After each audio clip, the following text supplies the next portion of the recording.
우리 인생은 여러 가지 만남들이 우리 삶에 있습니다. 그 만남들을 통해서 인생이 달라지기도 하고, 또 그 만남들이 우리 삶의 중요한 요소로 또 작용하기도 합니다. 제 인생에서 중요한 만남 중에 하나가 고등학교 때 만났던 담임 선생님입니다. 중학교 때까지는 일반 아이들처럼 소심하고 조용하고 또 자신감 없고 그런 아이로 저 역시 자라났습니다. 고등학교 진학하게 되었는데요. 고등학교 때도 뭐 특별한 것이 없으니까 놀다 지치면 이제 공부라 좀 할까 이런 생각을 갖지 않습니까? 그래서 정말 열심히 안 하다가 공부를 하도 안 하던 사람이요, 조금만 하면 성적이 금방 오릅니다. 원래 공부를 잘했던 사람들은 성적 오르기가 참 쉽지 않거든요. 워낙 안 하다가 조금 하니까 성적이 좀 올랐던 거죠. 그렇게 이제 1학년을 마치고 2학년으로 진급을 했는데, 2학년 담임 선생님이 1학년 때 저의 이제 성적을 본 겁니다. 성적을 보고 선생님이 그렇게 칭찬과 격려를 하시는 거예요. 넌 할 수 있어, 봐, 하면 되잖아. 이런 격려의 말씀을 선생님이 해줬어요. 근데 그 말씀이 저에게는 인생의 중요한 전환점이 됐습니다. 할 수 있구나. 이렇게 하면 뭔가 결과가 나오는구나. 삶에 대한 이런 태도의 변화가 제 삶에 일어날 수가 있었던 거죠. 그때부터 제가 조금씩 이제 달라지기 시작했습니다. 삶을 바라보는 관점도 좀 달라지기 시작했어요. 참 지금 생각해도 얼마나 고마운 선생님인지 몰라요. 하나님께서 제 인생에 예비하셨던 그런 선생님이라고 생각합니다. 이와 같이 우리가 누구를 만났고 또 누구를 만나고 있고 또 그 만남을 통해서 어떻게 사느냐, 이건 굉장히 우리에게 중요하다는 사실이에요. 특별히 예수님 믿는 우리들이요. 예수님 믿는 우리들이 매일매일 생략하지 않아야 되는 만남이 있지 않습니까? 주님을 만나는 거예요. 그 주님을 만나는 것이 우리 인생을 바꿔놓습니다. 그 주님과의 만남이 내 인생을 새롭게 하는 역사를 이룹니다. 이런 차원에서 우리가 주님을 만나는 그 만남을 어떻게 하고 있는지 우리 자신을 점검하고요, 또 적용하길 원합니다. 오늘 본문 배경은 이렇습니다. 모세가 시내산에 올라갑니다. 하나님의 말씀을 받기 위해서. 그런데 그 시내산에 올라간 시간이 좀 길어집니다. 그러니까 밑에는 누가 기다리고 있습니까? 이스라엘 백성들이 기다리고 있어요. 밑에서 기다리고 있던 이 이스라엘 백성들이 그새를 못 참습니다. 그리고 초대형 사건을 저질러 버리죠. 그것도 누가 주동이 되어서요? 장차 이 이스라엘 백성들의 대제사장이 될, 그래서 그들의 영적인 부분을 책임지고 이들이 하나님께로 집중해야 되는 이 일을 책임질 아론이 주동이 되어서 금송아지 만들어 버리잖아요. 그래 놓고 뭐라고 그래요? 이게 우리의 하나님이다. 금송아지가 우리의 하나님이라는 이 어이없는 일을 이스라엘 백성들이 벌입니다. 여기 하나님이 이제 이 백성들을 심판하시죠. 그때 모세가 중보기도 합니다. 그래서 이 사건이 좀 이제 매듭지어지는 것 같은 이 상황이 딱 되었을 그때 하나님이 말씀하십니다. 오늘 33장 1절 한번 보실래요? 여호와께서 모세에게 이르시되 너는 내가 애굽 땅에서 인도하여 낸 백성과 함께 여기를 떠나서 내가 아브라함과 이삭과 야곱에게 맹세하여 내 자손에게 주기로 한 그 땅으로 올라가라. 드디어 하나님께서 시내산에서 이제 떠나라는 거예요. 그리고 하나님이 약속하신 가나안 땅으로 가라는 겁니다. 이 출발을 주님 말씀하세요. 그때 이 명령을 받아든 모세가 회막으로 나가요. 7절 보실래요? 7절 보시면 오늘 본문이요. 모세가 항상 장막을 취하여 진 밖에 쳐서 진과 멀리 떠나게 하고 회막이라 이름하니 여호와를 앙모하는 자는 다 진 바깥 회막으로 나가며. 모세가 왜 회막에 나갔습니까? 하나님을 만나기 위해서입니다. 왜요? 모세에게는 목적이 있었던 거예요. 무슨 목적이요? 하나님이 시내산을 떠나서 가나안 땅으로 가라고 그러시는데 상상하지도 못할 그 말씀을 하셨거든요. 33장 3절 한번 와보실래요? 이 말씀을 하셨기 때문이에요. 너희를 적과 꿀이 흐르는 땅에 이르게 하려니와. 여기까지 너무나 좋죠. 근데 그 다음이요. 나는 너희와 함께 올라가지 아니하리니 너희는 목이 곧은 백성인즉 내가 길에서 너희를 진멸할까 염려함이니라 하시니. 너희들 가라. 근데 하나님 뭐 하신대요? 같이 안 가겠대요. 같이 안 가겠다는 이 말씀을 듣고 모세가 지금 회막에 들어가서 하나님께 기도한다는 이 내용입니다. 근데 이 하나님이 함께 안 가시겠다 이 말씀하신 거예요. 이거를 백석대학교 송병현 교수의 주석에 봤더니 이게 이스라엘 백성을 배려하는 차원이라는 거예요. 그래서 아니 우리 상식으로 보면 하나님이 함께 안 가신다 이거 난리 난 상황이잖아요. 근데 이게 어떻게 이스라엘 백성을 배려하는 상황이냐는 거예요. 근데 그분은 책에 그렇게 이 부분을 주석을 해놨더라고요. 제가 좀 그 부분을 읽을게요. 이스라엘의 죄성을 고려할 때 온 우주에서 가장 거룩하신 하나님이 그들과 함께 하신다면 이스라엘 백성 중에 살아남을 사람은 아무도 없을 것이라는 것입니다. 어떻게 생각하면 슬픈 현실입니다. 하나님을 믿는 백성들의 꿈과 소망은 하나님과 동행하는 것입니다. 그러나 죄에 깊이 물든 이스라엘에게는 하나님을 가까이 하는 것이 너무 부담스러운 일이 되어버렸습니다. 왜냐하면 하나님의 거룩하심은 너무 위대하고 놀라워서 상대적으로 너무나 추한 인간은 그 거룩하신 광채를 견디지 못하고 스스로 죽게 될 것이기 때문입니다. 그렇죠? 이렇게 보면 하나님의 배려죠. 그런데 주의 백성들에게 하나님을 빼버리면 어때요? 그건 아무것도 아니잖아요. 그러니까 모세 입장에서 뭐 큰일 난 거죠. 아니 가나안 땅으로 가라고는 그러시는데 같이 안 가겠다는 거예요. 그럼 이거는 이 큰일 중에 얼마나 더 큰일이겠습니까? 그래서 모세가 지금 뭐 했다고요? 회막으로 나갔다는 거예요. 근데 어디로 회막이 어디에 있대요? 오늘 7절에 봤더니 진 바깥. 이스라엘 백성들이 거하는 캠프요. 그 캠프 바깥에 회막을 쳤다는 거예요. 그리고 거기로 나갔다는 거예요. 그럼 여기에는 중요한 영적 교훈이 있습니다. 무슨 영적 교훈이 있느냐? 여러분 문제가 발생하는 것을 한번 보십시오. 우리 인생에서 문제가 발생하는 거 어디에서 발생합니까? 우리 캠프 안에서 발생합니다. 내가 살아가는 가정, 직장, 내 삶의 자리에서 사실은 문제가 생기잖아요. 여러분 모르는 사람과 갈등이 생깁니까? 모르는 사람은 관련할 일이 없습니다. 정말 우리 마음을 힘들게 하고 어렵게 하는 건 뭡니까? 같이 사는 사람들이에요. 내가 아는 가족, 그죠? 내가 대면해서 보는 사람, 이런 사람이 어렵죠. 그러니까 사실 우리 삶을 보면 우리의 삶의 문제는 어디서 생기냐? 진에서 생깁니다. 우리의 삶의 캠프에서 생긴다는 거예요. 문제는 이 문제를 해결해야 되는데 캠프 안에는 답이 없어요. 진 안에는 답이 없다는 거예요. 사람들은 보통 문제가 생기면 자신의 그 캠프 안에, 삶의 캠프 안에서 답을 자꾸 찾으려고 그래요. 근데 풀리나요? 안 풀리거든요. 왜 그렇습니까? 이런 문제라는 것은 왜 이게 문제가 돼요? 풀 수 없는 어려운 거니까 문제라고 얘기를 하는 거죠. 문제를 볼 때는 보통 객관적으로 봐야 된다고 그러죠. 그래야 문제가 풀린다고 그러죠. 근데 여러분 실제 문제를 만나 객관화가 되나요? 아니요. 사람은 절대 객관화가 안 됩니다. 지극히 주관적이 됩니다. 생각, 판단, 기준, 심리 상태 이 모든 게 다 주관적으로 돼요.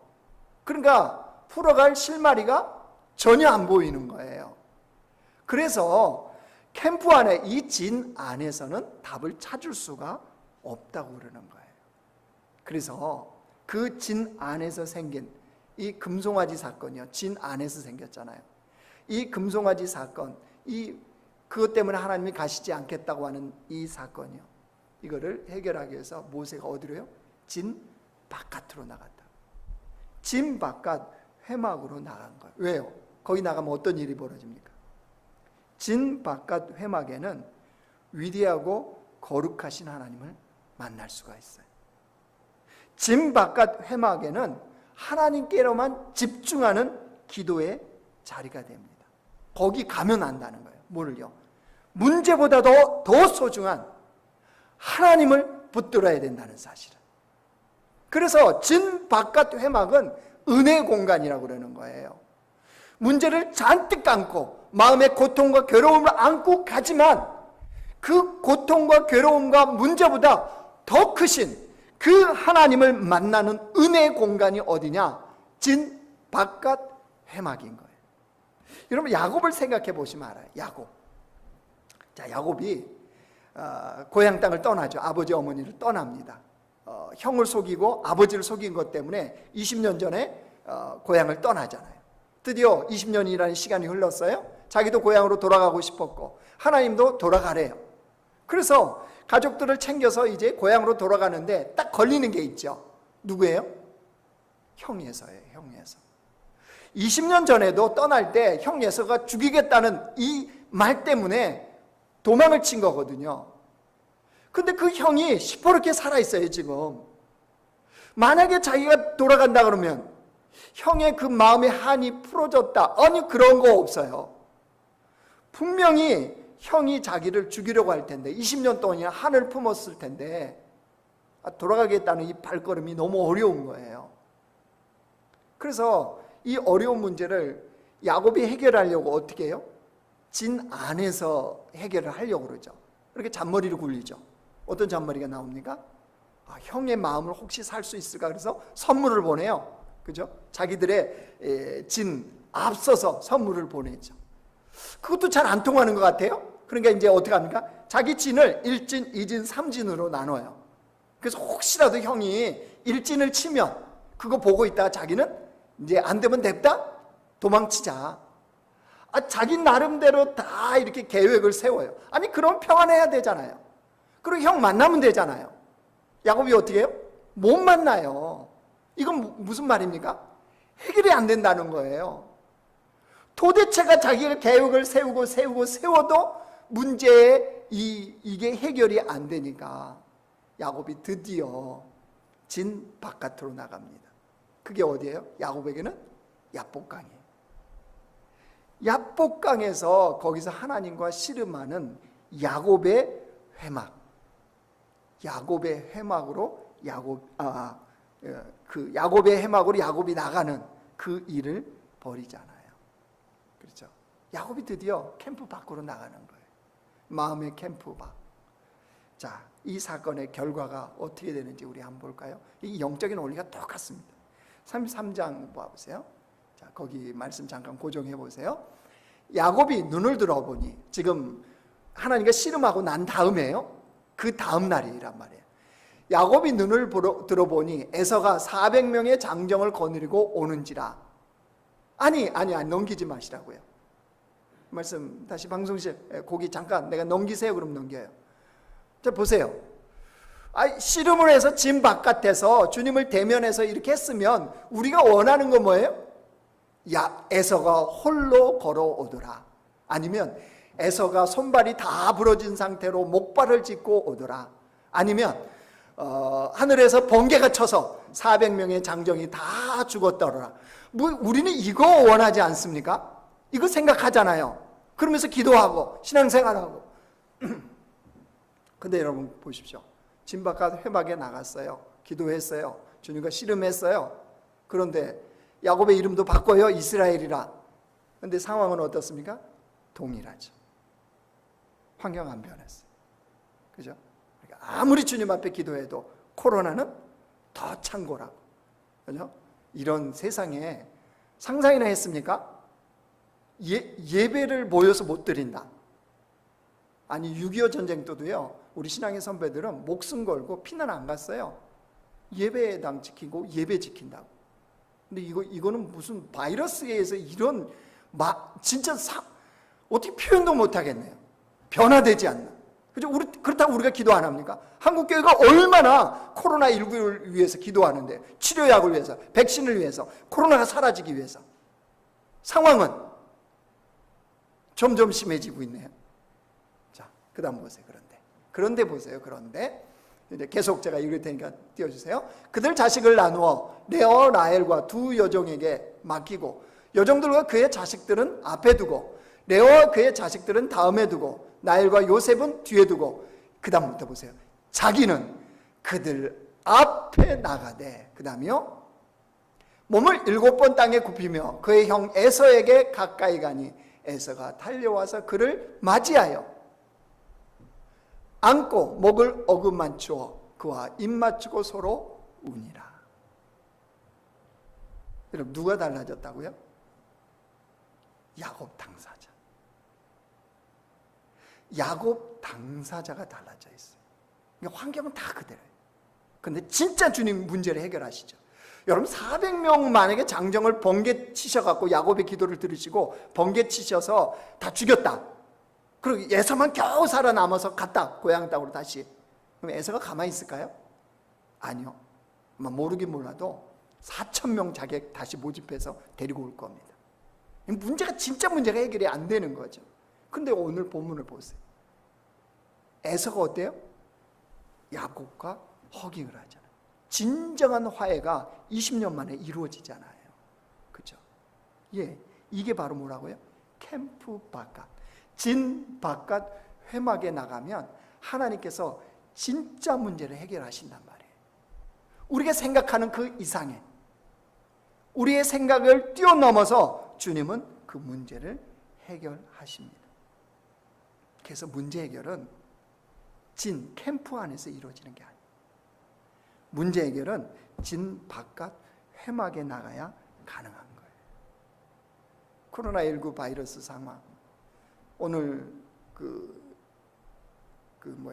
2.5단계 이제 어저께부터 해서 오늘 이제 적용이잖아요. 그래서 온라인 예배 이렇게 가능해요. 가능한데 10명 이제 이하로 해서 온라인 예배를 이렇게 하고, 또 아까 시청에서도 또 왔다 갔어요. 그러니까 요즘 자연스러운 현상이 뭐냐 그러면요, 저도 무의식적으로 코로나 확진자를 몇 명 났나 이걸 봐요. 그러면 어떤 마음이 듭니까? 걱정도 되고 근심도 되고, 그죠? 또 화도 나고, 아무리 우리 마스크 쓰고 이렇게 난리치고 예배 이렇게 닫고 이렇게 해도 아니 확진자는 줄지도 않고, 그죠? 이런 상황. 또 유독 몰라요, 제 편견일 수도 있어요. 유독 교회만 교회만 꼭 집어갖고 콕 찍어서 이호라고 교회에서 확진자가 나와. 아니, 교회가 무슨 코로나 바이러스를 생산하는 공장입니까? 이게 밖에서 얼마 온 거죠. 어떻게 보면 교회도 더 이상 얘기하면 안 되나? 이양된가 그러니까 공정성에 대해서는 우리도 할 말이 있잖아요. 그렇지 않습니까? 아니, 우리 균형 잡혀야죠. 아니, 전공의들 그렇게 지금 데모 난리치면 왜 거기는 좀 코로나 다 받으라고 안 해요? 안 그렇습니까? 동일한 날 민노총도 거기서 2,000명 모였다며요. 거기는 문자 안 보내잖아요. 계속 문자 보내는 거예요. 8.15 때 광화문 근처 지나갔어도 코로나 검사 받으세요. 민노총 거기 지나갔으면 검사 받으세요. 전공의들 지금 집회하는데 지나갔으면 이런 문자는 왜 안 오냐는 거죠. 자, 거기까지만. 그만, 거기까지. 그러니까 그런 생각하면 이렇게 화도 나고 분노도 나고, 교회가 교회가 진짜 그러고 또 아닌데 왜 이럴까? 이런 생각도 들잖아요. 그런데 가만히 생각해 보면 제가 그렇게 낙심하고 좌절하고 분노한다고 그래서 달라지나요? 코로나가 교회만 피해가고 일어나요? 그건 아니잖아요. 그래서 저도 생각을 관점을 바꿔보기로 했어요. 코로나가 몇 명인가? 어떻게 돼가고 있나? 너 누가 어디 동선은 어떻게 되나? 뭐 이런 거에 대해서 안테나를 세웠던 거 좀 접고 좀 하나님께 대해서 안테나를 좀 세워보자. 그럼 주님은 좀 무슨 말씀을 하시고 무슨 생각을 하시고 또 우리에게 뭐라고 말씀하시나? 그러니까 조금 보이는 관점이 있는 것 같아요. 올해 코로나19로 인해서 이런 상황이 된 이때 다른 사람들은 몰라도 우리 교회는 그리스도인들은 좀 교회와 우리 자신을 깊이 있게 성찰하는, 하나님을 믿는 백성으로서 내 삶은 어떠했나? 세상 속에 둔 교회는 얼마나 교회다웠나? 좀 우리 자신을 깊이 있게 성찰하는 그런 시간. 또 하나님은 거룩하시다고 그랬잖아요. 그러면서 우리한테 뭐라고 그랬어요? 너희도 거룩하라. 내가 거룩하니 너희도 거룩하라. 이렇게 주님 말씀하셨잖아요. 그러면 그렇게 주님을 믿는 주의 백성, 주의 자녀답게 우리의 삶은 과연 얼마나 거룩했는지, 그 거룩이 좀 회복된 시간으로 삼아야 되겠다. 거룩한 삶을 살아가는데 세상으로부터 비난과 모욕을 당하며 핍박을 당하면, 아니 그거는 지극히 당연한 거예요. 그렇잖아요? 진리는, 거룩함은 항상 거룩하지 않는 것으로부터, 세상으로부터 공격과 핍박을 당하게 돼 있어요. 그렇게 교회가 핍박을 당한다면 이건 지극히 정상인 거예요. 들으면 돼요. 그런데 거룩하지 않은데 저쪽에서 거룩하지 않다고 이야기하면 이건 핍박이 아닌 거죠. 그러니까 오히려 이 관점에서 우리가 문제를 바라보고 문제를 풀어간다면 전혀 새로운 관점이 보인다는 사실이에요. 모세가요 항상 진 바깥에 나갔다 그랬잖아요. 네, 진짜 회막에 나간 모세의 목적이 있어요. 외형상으로는 문제처럼 보입니다. 문제 해결. 하나님이 함께 안 가겠다 이렇게 말씀하시는 이 문제 해결처럼 보입니다. 근데 사실은 거기가 아닙니다. 11절 보십시오. 중요한 내용. 11절. 온라인으로 가정에서 예배하시는 분들도 우리 그 본문 같이 한번 읽겠습니다. 시작. 사람이 자기의 친구와 이야기함 같이 여호와께서는 모세와 대면하여 말씀하시며 모세는 진으로 돌아오나 눈의 아들 젊은 수종자 여호수아는 회막을 떠나지 아니하니라. 왜 회막에 나갔다고요? 하나님과 친구처럼 교제하기 위해서. 그러니까 모세의 진짜 목적은요, 하나님과 친밀함이에요. 친밀함. 이게 진짜 목적이었어요. 외형상에는 이 문제 해결이죠. 하나님 같이 가달라고, 그죠? 이 문제처럼 보입니다. 그런데 모세에게 진짜 중요한 거는요, 하나님과의 친밀함이었어요. 여러분, 이걸 어떻게 할까요? 하나님이 이스라엘 백성들이 금송아지 만들어 놓고 하나님이라고 이 섬기는 모습을 보고 주님이 진노하셨죠. 그러면서 하신 말씀이 모세한테 뭐라고 했어요? 모세야, 안 되겠다. 이 백성 이제 도저히 안 되겠다. 다 진멸하자. 다 진멸하고 너로부터 다시 시작하자. 내가 너를 통해서 이 하나님의 백성 이스라엘을 다시 만들겠다는 거예요. 여러분, 하나님 불가능한 건 아니시잖아요. 우리 주님이 능력 있는 주님이신데 왜 불가능하겠어요? 충분히 가능해요. 그런데 주님이 그렇게 말씀하셨는데도 모세는 그거에 전혀 관심이 없어요. 희한하죠. 전혀 관심이 없습니다. 오히려 하나님께 이 기도를 해요. 32장 한번 모아보실래요? 32장 11절 한번 보세요. 출애굽기 32장 11절 131쪽입니다. 모세가 그의 하나님 여호와께 간구하여 이르되 여호와여 어찌하여 그 큰 권능과 강한 손으로 애굽 땅에서 인도하여 내신 주의 백성에게 진노하시나이까. 여러분 보이십니까? 모세는 개인의 이익과 개인의 부와 개인의 명예에 전혀 관심이 없습니다. 아니, 모세를 통해서 이스라엘 백성을 만든다. 이것처럼 영광이 어디 있습니까? 우리 같으면 그냥 아멘 하겠죠. 근데 모세는 거기에 관심 없어요. 어떻게 하면 이 이스라엘 백성들을 살릴까 하는 그 열정, 그 사랑, 여기 사로잡혀서 하나님을 대면하면서 얘기하는 거예요. 여러분, 이것은 사실은 하나님이 모세에게 원했던 모습이에요. 말씀은 모세야 다 진멸하고 너로부터 다시 시작하자 이렇게 하셨지만 사실은 하나님의 깊은 마음은 모세가 이렇게 행동하기를 원했던 거예요. 자, 그러면 모세는 어디서 그것을 배웠을까요? 그게 어디서 나왔겠습니까? 모세가 하나님을 대면했다고 그랬잖아요. 이 모세의 모습은 하나님으로부터 배운 거죠.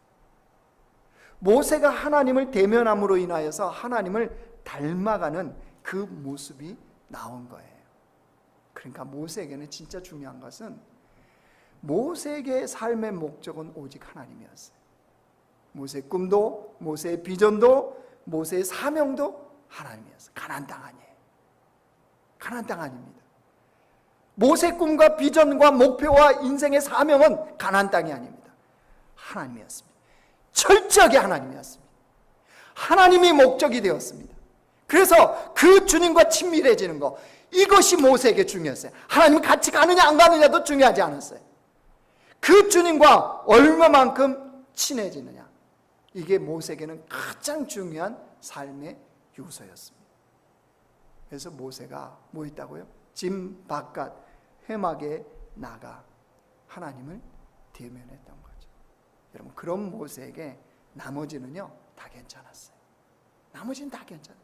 자기가 가나안 땅 못 들어가는 거예요? 괜찮았어요. 하나님의 어떤 일들이요? 괜찮았어요. 자기에게 뭔가 안 주어지는 거예요? 괜찮았어요. 나머지는 다 괜찮은 것으로 여겨졌다는 거예요. 왜요? 왜 그렇습니까?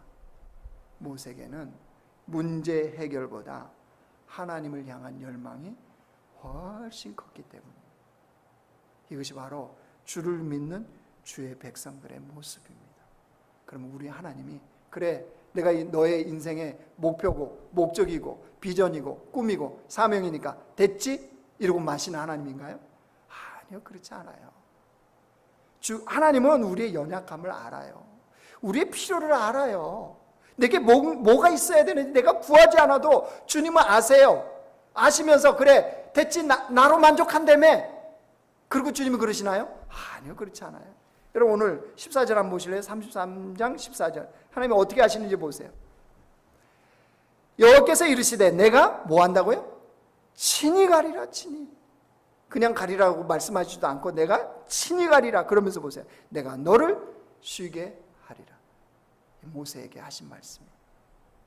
문제도 주님이 해결하세요. 애플을 세계 최고의 기업으로 만들었던 창업자 아시죠? 스티브 잡스예요.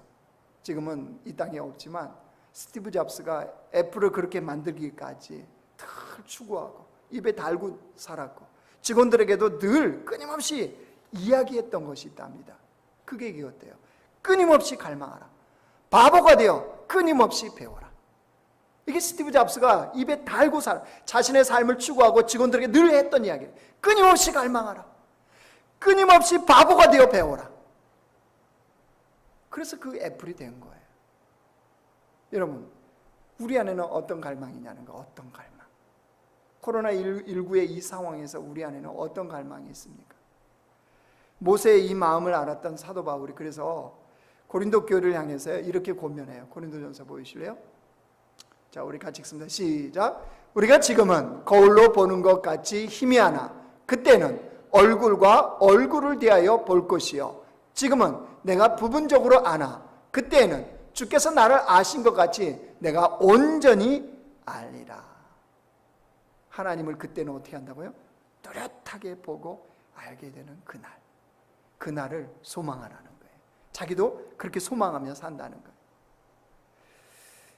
사랑하는 성도 여러분, 이제 말씀을 정리하겠습니다.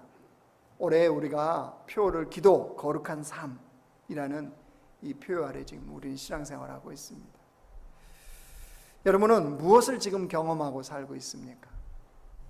여러분, 분명한 건 이렇습니다. 우리가 기도로 하나님과 친밀해진 것만큼 거룩한 쉼을 누리는 것이 가능해집니다. 나의 거룩한 쉼은 거룩하신 하나님과 친밀해지는 만큼 누리는 게 가능해요. 어떤 상황에서도, 어떤 환경에서도. 그러니까 상황과 환경이 내가 원하는 대로 주어졌기 때문에 거룩한 쉼이 이루어지는 게 아니에요. 거룩하신 주님과 얼마만큼 친밀하느냐, 이거에 따라서 달라진다는 거예요. 그럼 그렇다면 하나님을 목적으로 삼고 하나님과 친밀함을 사모하는 그런 공동체로 우리가 살기를 원합니다. 코로나19 상황, 우리가 같이 대면해서 예배할 수 없는, 그죠? 전국이 지금 온라인 예배로 아예 방침을 정하고 지금 행정명령이 내려왔지 않습니까? 이때 여러분 어떻습니까? 함께 모여 예배할 수도 없고, 그죠? 만남도 불가능하고, 물론 온라인상으로 줌으로도 가정교회도 하실 수 있고 다 하실 수 있어요. 그러나 이런 것들이 다 막혔잖아요. 직접 얼굴을 대면하는 거, 누구 어디 가서 만나는 거, 그죠? 어디 카페도 오늘부터는 이제 테이크아웃밖에 안 되잖아요. 이런 상황, 여기 막힌 것 같고 저기 막힌 것 같고, 또 이러면 눈치 보이고 저러면 눈치 보이고, 이런 상황일 때 이 상황을 우리가 하나님의 관점에서 좀 보자고요. 홀로 있을 수밖에 없는 그 시간들이 점점 많아지잖아요. 홀로 있을 수밖에 없는 이때에 우리가 홀로 주님과 진 바깥에 나가서 주님을 대면하는 시간을 가지면 되지 않겠습니까? 나의 삶의 캠프 바깥에서 그 기도의 회막에서 주님을 만나는 시간이 우리가 많아지고 그 시간이 깊어진다면 코로나19 바이러스는요, 역설적이게도 교회 그리스도인들에게 복의 조건이 되어질 수 있습니다. 그냥 이것이 우리의 일상의 생활, 과거의 생활과 같아지지 않다고 우리가 분노하고 화를 내고 그냥 그 자리에 머물러 있다면 그냥 코로나 바이러스는요, 정말 밉고 분노하고 정말 이런 존재밖에 되지 않아요. 그러나 이 상황을 우리가 홀로 주님을 대면하고 나의 기도의 회막에서 오히려 진 바깥에 나가서 나의 삶의 캠프의 바깥에 나가서 주님을 대면하는 이 영적인 삶이 우리 안에 회복된다면 나중에 우리는 코로나19 바이러스 상황이 교회도 우리 그리스도인들도 영적으로 성숙시키는 그런 복된 기회가 되었다고 교회의 역사를 새롭게 쓸 수 있지 않겠습니까? 예, 하나님께서 일을 행하신다면, 주님께서 주도하신다면 이건 충분히 가능한 겁니다. 그러니까 우리의 관점을 좀 바꿔서요, 이 상황일 때 나의 진 바깥 회막은 어떠한지, 나의 기도의 회막은 어떠한지, 나는 홀로 하나님과 얼마만큼 대면하는 이 영적인 삶이 있는지 우리 자신을 점검하고 우리 공동체가 이 시간들을 그렇게 보낸다면 이 시간들은 우리에게 그야말로 영적 거인이 되어지는 그런 복된 시간이 되어질 줄 믿습니다. 우리 모두가 그런 삶을 주님 앞에 이제 추구하기를 주의 이름으로 축원합니다.